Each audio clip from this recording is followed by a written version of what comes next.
Je suis Edwige Michel, médecin épidémiologiste à la direction d'épidémiologie de laboratoire et de recherche en Haïti. Je tiens à vous présenter mon mémoire de stage pour l'obtention du Master en santé publique, société et développement à Aix-Marseille Université, intitulé L'efficacité des interventions rapides et ciblées sur les flambées de choléra dans le département du Centre en Haïti de 2015 à 2017. En octobre 2010, une épidémie de choléra frappe Haïti.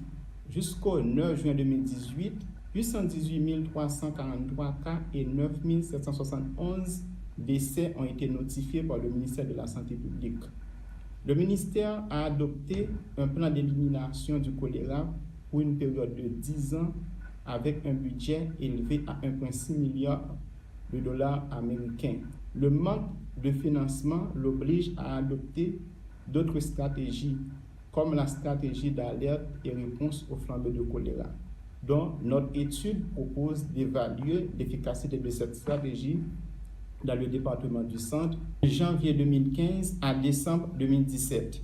La méthodologie de l'étude consistait à identifier les flambées de choléra à travers la liste linéaire des cas, la liste des cultures positives pour vibrio cholérae, les caractériser suivant le nombre de cas dans les 3 premiers jours, le nombre de cas à partir du 4e jour et les covariables comme la pluviométrie, la densité de la population.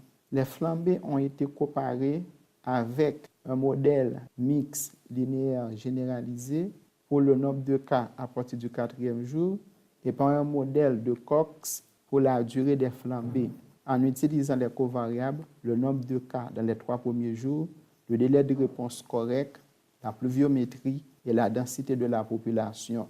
Nous avons trouvé qu'en absence de réponse, les cas diminuent significativement, ce qui indique un biais d'indication, puisqu'il y a de coups de flambée qui disparaissent seuls, même en absence de réponse. Cependant, avec une réponse correcte, opportune, en moins de 3 jours, les cas diminuent très significativement. Aussi bien, la durée des flambées est beaucoup plus courte lors d'une réponse rapide et opportune.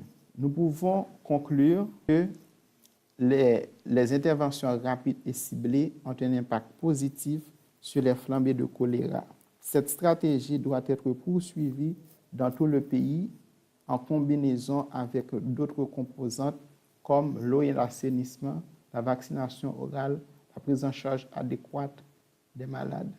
Je vous remercie pour votre attention.